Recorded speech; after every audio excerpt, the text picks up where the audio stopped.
अब मैं आपको परिचय दिलाना चाहता हूं हमारे गुरुदेव भार्गवदास बापू के बारे में। हमारे जसदण में एक बहुत बड़ी गौशाला है, ओम बीमार नंदी गौशाला, उसके बारे में तो कृपया बड़े भाव से आप सुनिए। गौ सेवा क्या है उसका मैं आपको परिचय कराता हूं। तो हम 10-15 मिनट के लिए जो हमारे जसदण में स्थित है ऐसी गौशाला और वहां के महंत भार्गवदास बापू के बारे में जानेंगे।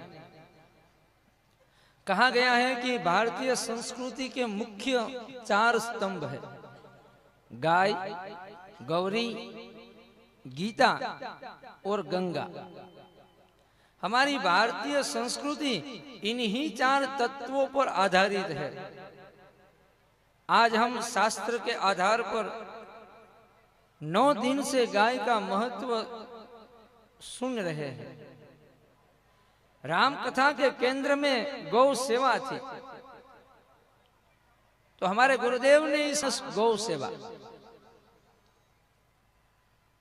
एक बार नारद जी ने भगवान श्री हरि से पूछा कि आपका स्थायी निवास कहाँ है। भगवान ने 2 स्थान बताए, मद भक्ता यत्र गायंती, जहां बहुत सारे लोग मिलकर भगवान का नाम गा रहे हो वहां पर भगवान होते हैं। और दूसरा, गवा मध्य वसाम्यहम, भगवान कहते हैं कि मैं गाय के बीच निवास करता हूं। गाय मेरा हृदय है, गाय मेरी विभूति है, गाय में ही मेरा स्थायी वास है। शिवरंजनी। और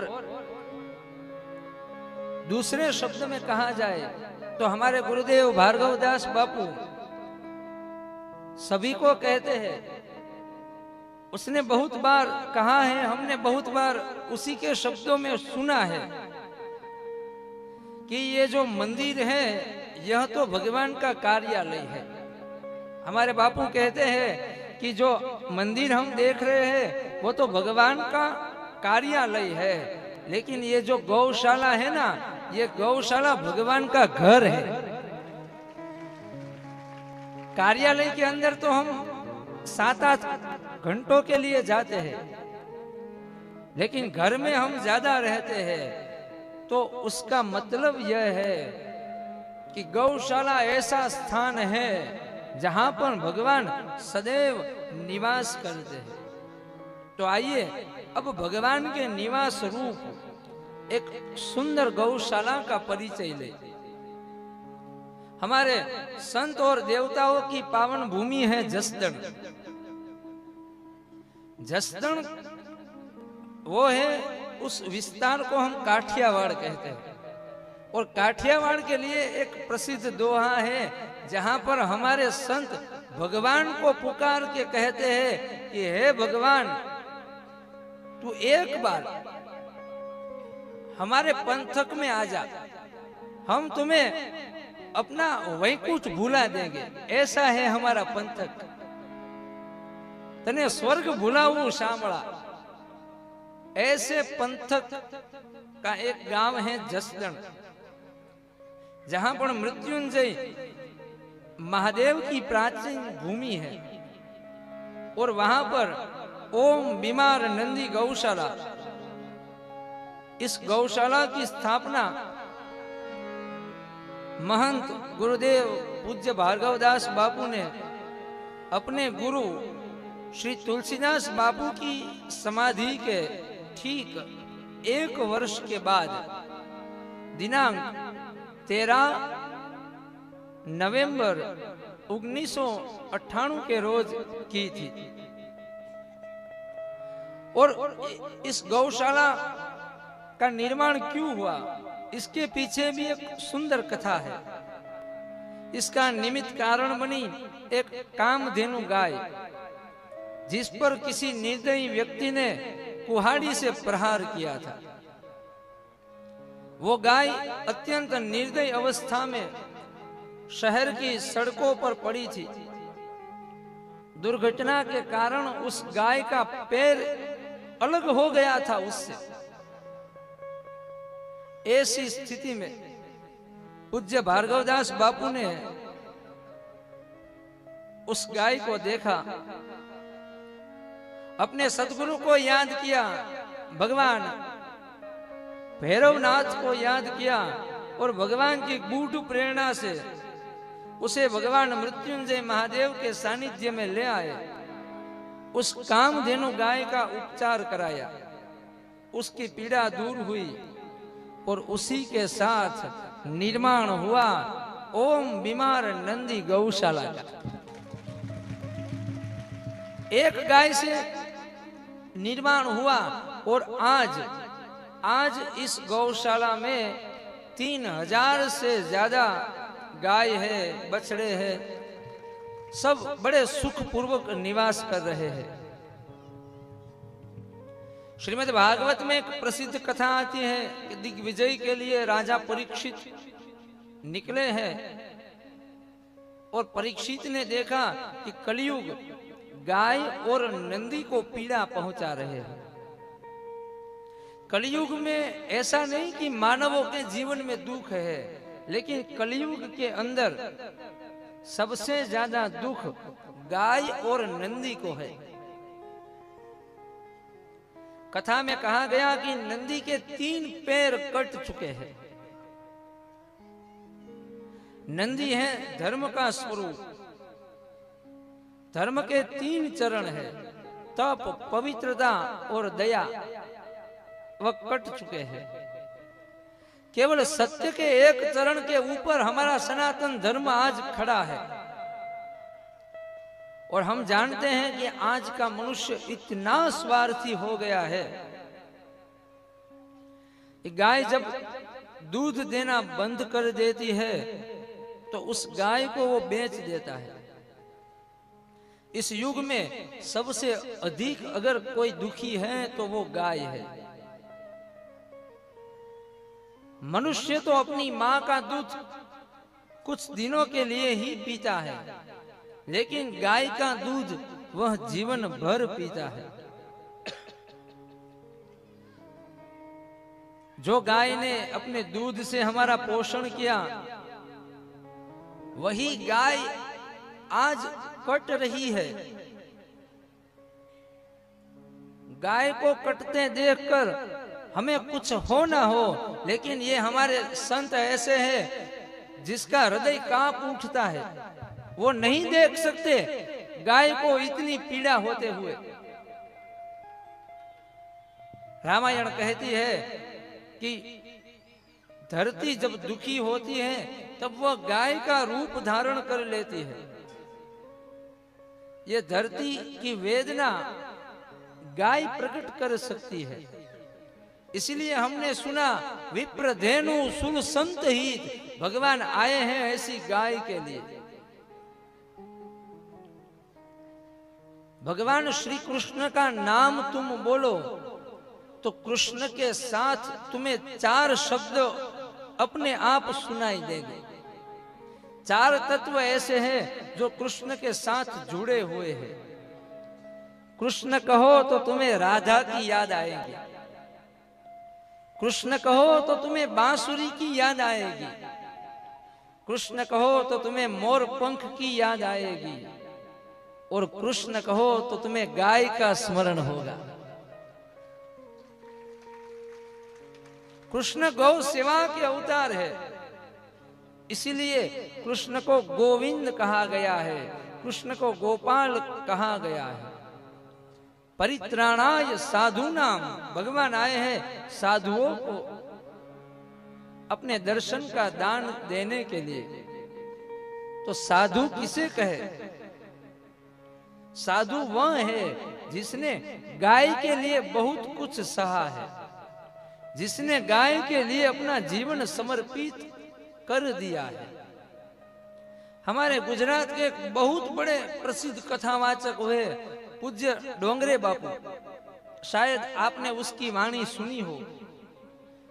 वे कहते हैं कि जो सरल है वही साधु है, जो सीधा है वही साधु है। लेकिन यह सरलता, यह सीधापन गौ सेवा के बिना आ ही नहीं सकता।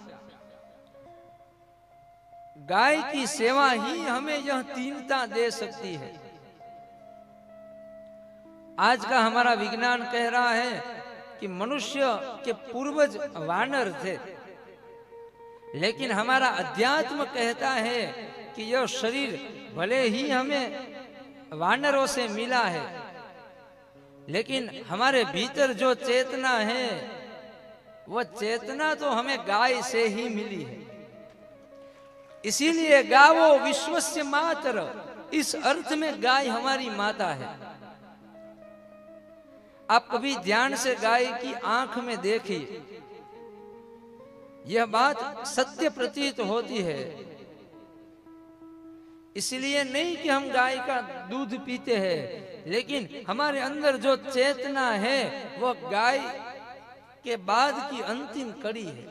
इसलिए हम सबकी मां गाय है। गाय की सेवा मनुष्य को सरलता, सहजता और दीनता प्रदान करती है। जिसके भीतर यह देवी गुण होते हैं उसे ही संत कहते हैं। जिन्होंने गौ हत्या को रोकने के लिए अपने प्राण का बलिदान दे दिए। आज का समय इतना विपरीत है, इस विपरीत समय में जहां लोग गाय की हत्या कर रहे हैं, गौ हत्या ये ऋषि मुनियों की धरती पर हो रही है। ऐसे विपरीत समय में ओम बीमार नंदी गौशाला में इन गायों का उपचार होता है। यहाँ पर 3000 से अधिक बीमार, अपंग, अंधी, जो हाथ पैर से वंचित है, जिनके शरीर में अनेक ऑपरेशन हुए हैं, ऐसी गाय और ऐसे नंदी की सेवा हो रही है। और एक बात सुनिए, यह गौशाला इतनी बड़ी है कि इस गौशाला का प्रतिदिन का खर्च 1 लाख रुपया है। पूज्य भार्गवदास बापू हमारे गुरुदेव का यह संकल्प है कि चाहे जो भी हो जाए, चाहे जो भी हो जाए, लेकिन गाय माता कष्ट से मुक्त बने।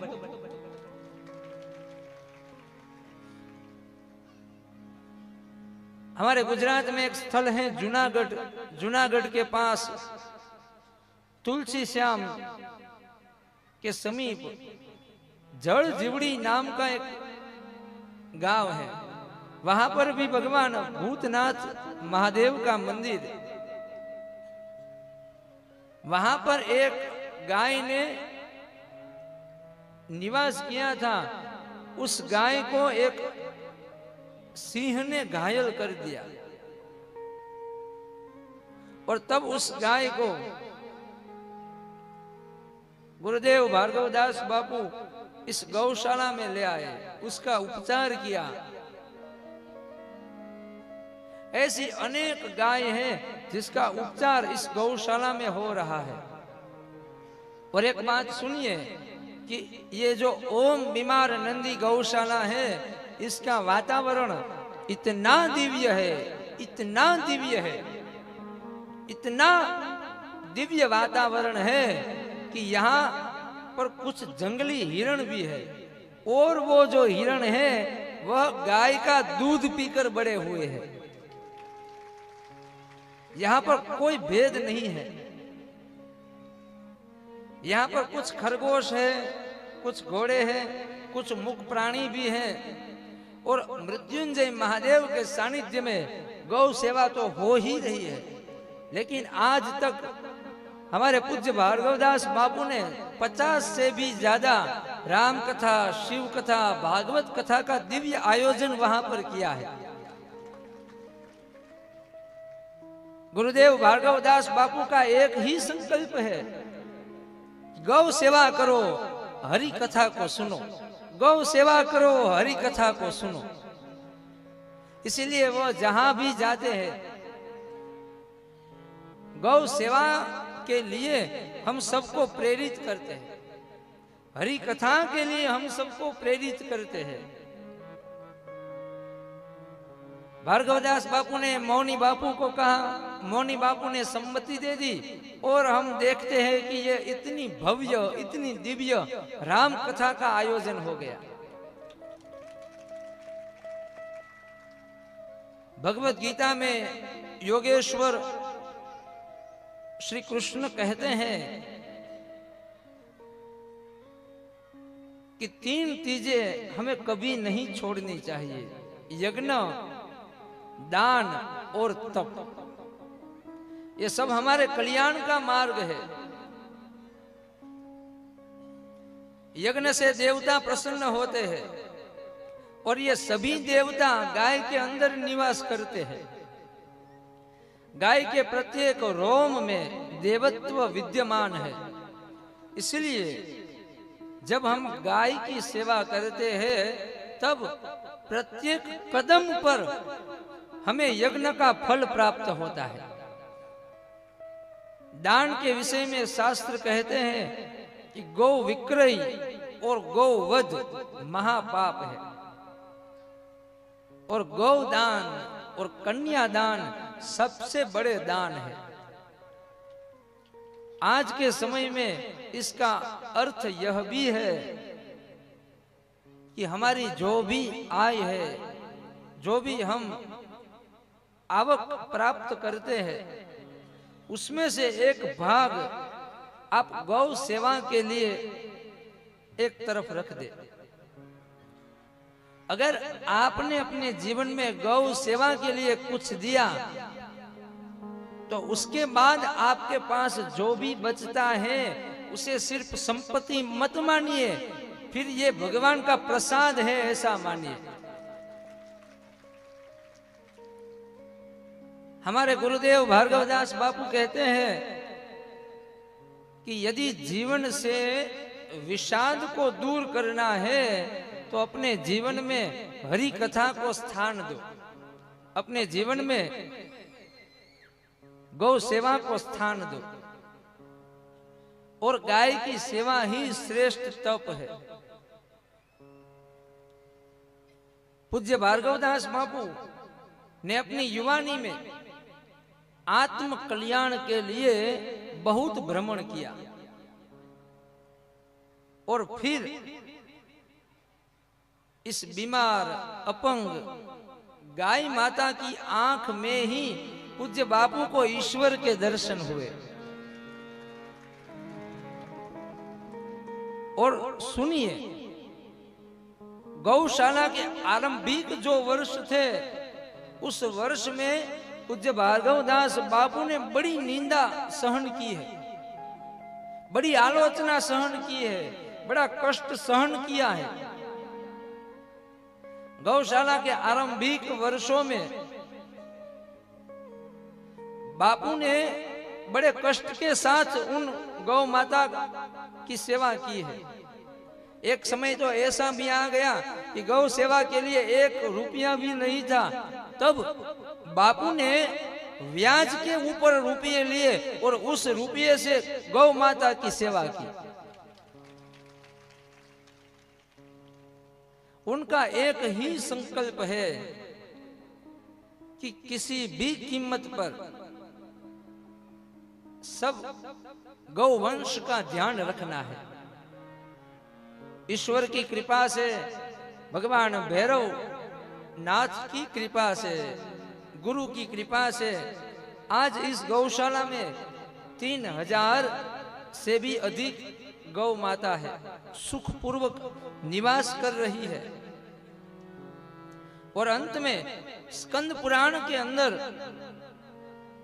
गौ माता की एक स्तुति मैं आपसे कहूंगा। त्वं माता सर्वदेवानां सर्वतीर्थो मयि सदा नमस्तेस्तु महामाये गवामध्ये वसाम्यहम्।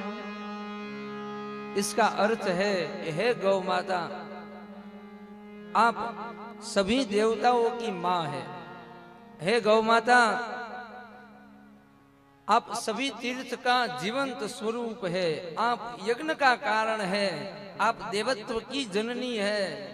इस धरती पर चलता फिरता तीर्थ यदि कोई है तो वो गाय माता है।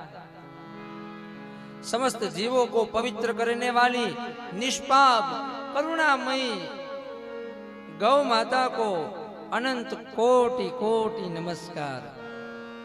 और जिन्होंने अपनी जीवनी को गौ सेवा बना दिया, जिन्होंने अपने जीवन को गौ सेवा का जीवंत रूप बना दिया, ऐसे हमारे गुरुदेव भार्गवदास बापू को बार बार प्रणाम। एक जोरदार तालियों के गड़गड़ाहट से बापू की इस गौ सेवा को हम प्रणाम करेंगे।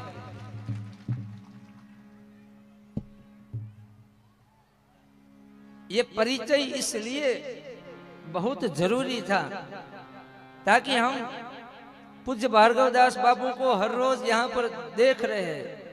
आज सुबह ही मैंने उससे बात की।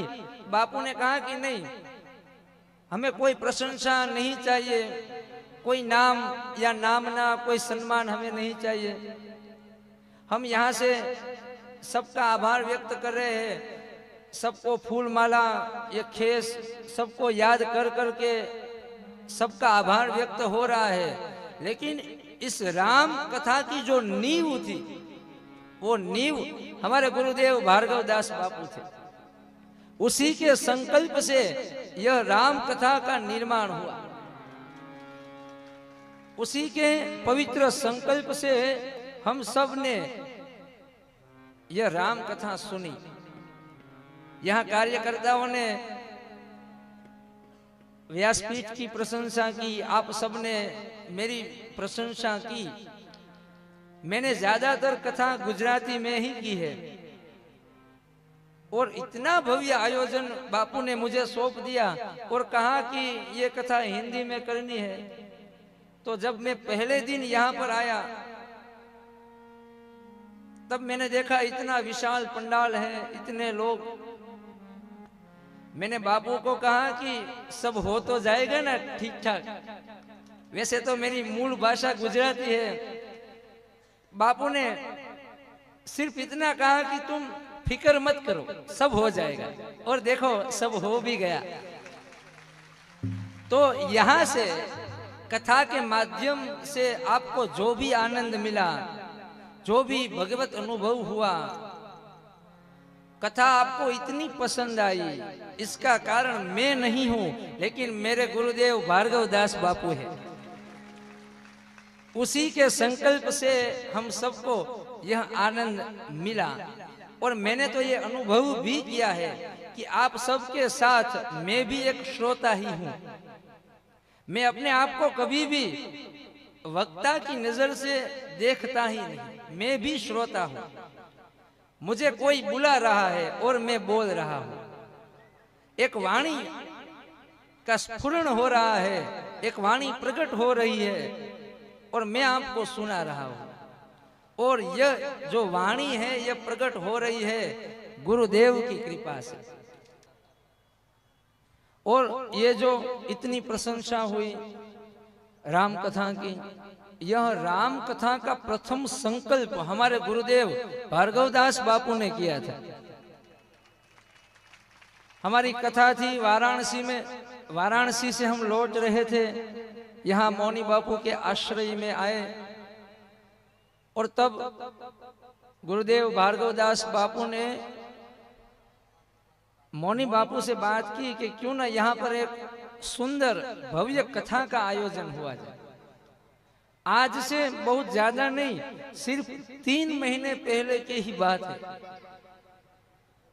हम सबको पता है कि एक छोटा सा कार्यक्रम करना हो तब भी 5-6 महीने का समय लगता है, लेकिन ये इतना बड़ा आयोजन हो गया सिर्फ 2-3 महीने के अंदर।